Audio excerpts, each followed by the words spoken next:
আমি এবং আমার সভাপতি গতকাল আমরা আমাদের ঝিনাইদহ জেলা বাংলাদেশ জাতীয়তাবাদী দল জেলা কমিটির সম্মানিত সভাপতি এবং ঝিনাইদহ জেলা পরিষদের সম্মানিত চেয়ারম্যান আমাদের ডেকেছিলেন, ডেকে আপনাদের কাছে পাঠাইছেন এবং তার একটা মেসেজ আমাদের দিয়েছেন। আমরা গত কিছুদিন আগে পরানপুর জামে মসজিদে 2 লক্ষ টাকা এবং হরিশঙ্করপুর গোরস্থানের জন্য 1 লক্ষ টাকা দিয়েছিলেন।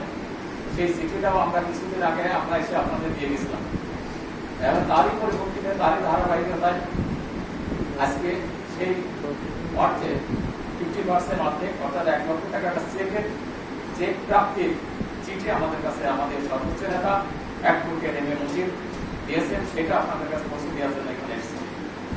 আপনারা যথাযথভাবে কাজগুলো করবেন।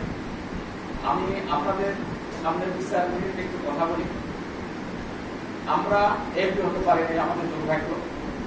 আমরা তার যথাযথ ভোট দিতে পারিনি, যারা দেননি তারা জানেন।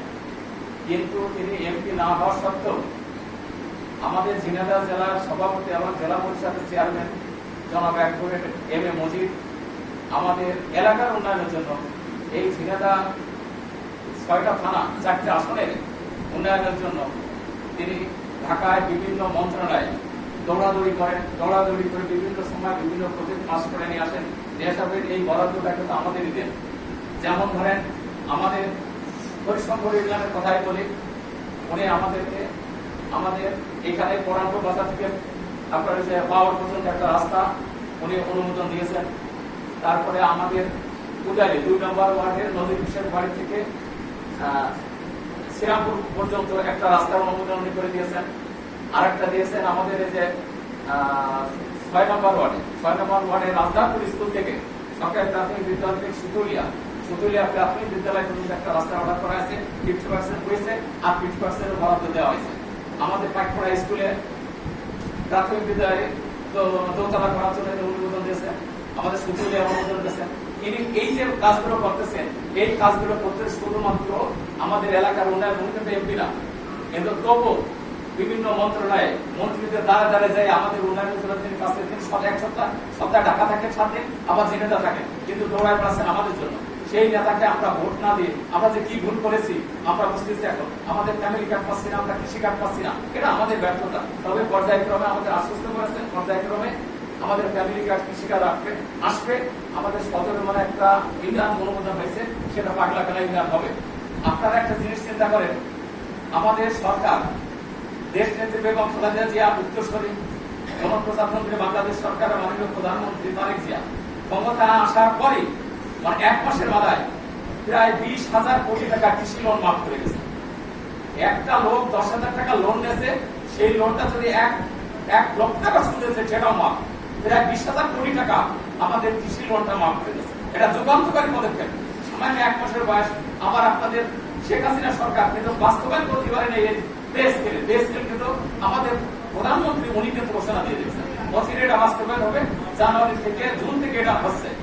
আবার একটা জিনিস দেখেন, আমাদের তারেক জিয়া উনি গণপ্রজাতন্ত্রী বাংলাদেশ সরকারের প্রধানমন্ত্রী হয়ে আগে যে প্রধানমন্ত্রীর কার্যালয়ে আপনারা অনেকে দেখেছেন 800 টাকা করে বরাদ্দ ছিল দুপুরে লাঞ্চের জন্য। সেই লাঞ্চটা সরকার আমাদের 800 টাকা, এখন আছে 250 টাকা। সরকারের অর্থ বরাদ্দ কিভাবে সাশ্রয় করার জন্য উনি যথেষ্ট কাজ করতেছেন। আরেকটা জিনিস দেখেন, উনি নিজের পায়ে হেঁটে পৃথিবীর ইতিহাসে বাংলাদেশের ইতিহাসে কোথাও দেখলেন প্রধানমন্ত্রী গ্রীষ্মকালীন সেনা অফিসারদের মহড়ায় যোগদান করেন। এই কিছুদিন আগে মানিকগঞ্জ গেছেন, উনি ওখানে যে সাধারণ সৈনিকদের সাথে খাবার খেয়েছেন। আসলে জিয়া রহমান মৃত্যুর পর তিনি 1000-এ ছিলেন সেনাপ্রধান, আমাদের রাষ্ট্রপতি ছিলেন। তিনি মৃত্যুর পর 100 জমন্ত ঢাকা শহরে তার ছিল না। একটা ভাঙা সুটকে দেখেছিলেন, তারই উত্তরসূরি ইতিহাস করে যাবে। আমরা আপনাদের কাছে অনুরোধ করতেছি, দেশ নেত্রী খালেদা জিয়ার দোয়া করবেন, জিয়া রহমানের জন্য দোয়া করবেন এবং আমাদের অ্যাডভোকেট এম এ মুজিব যেভাবে দৌড়াচ্ছে তার জন্য, তার শরীর সুস্থতার জন্য দোয়া করবেন। আমাদের দল আমরা যেভাবে আপনাদের সাথে কাজ করতেছি আমাদের দোয়া করবেন। তবে আমি আপনাদের কাছে একটা অনুরোধ করতেছি, আমরা আমার সরকার অ্যাডভোকেট মজিদ যেভাবে কাজ করতেছে, আমাদের হরিশঙ্কর ইউনিয়নে কোনো রাস্তা কাজা থাকবে না ইনশাআল্লাহ। আর একটা অর্ডার আসতেছে, আমরা 2 কিলো রাস্তা দেবো, আমরা জরিপ করতেছি কোনটা দেওয়া যায়, এটার অর্ডার আসতেছে। তবে আমরা যদি যে জিনিস হারাইছি, আমাদের সামনে ইউনিয়ন পরিষদ নির্বাচন আসতেছে, আপনাদের কাছে অনুরোধ, আপনারা কারোর পক্ষে বিপক্ষে কথা বলবেন না। আমাদের দল যাকে নির্বাচন করবে, নমিশন দেবে, আমরা সবাই মিলে দাবি করবো, আপনারা কেউ বিশৃঙ্খলা করবেন না, দলে একত্রিত ভাবে। আপনারা অতীতে যে ভুল করেছেন, আমরা যে ভোট দিছি, একটা বিরোধী শিবিরের ভোট দিয়ে আমরা যে ভুল করেছি, অনেকে আমার সাথে যোগাযোগ করে যে আমরা ভুল করেছি, এই ভুল আর করবো না। ইউনিয়ন পরিষদ নির্বাচনে আমরা আমাদের দলীয় প্রার্থী চেয়ারম্যান না হয়, আমরা কিন্তু সব থেকে বঞ্চিত হবে। তো আপনাদের কাছে আবার অনুরোধ করতেছি, আমাদের সবার জন্য দোয়া করবেন, আপনাদের জন্য দোয়া করতেছি, অ্যাডভোকেট এবং মুজিবের জন্য দোয়া করবেন। আর সর্বশেষ আরেকটা কথা বলতেছি, আমরা আপনাদেরই লোক, আপনাদের সেবা করে যাবো।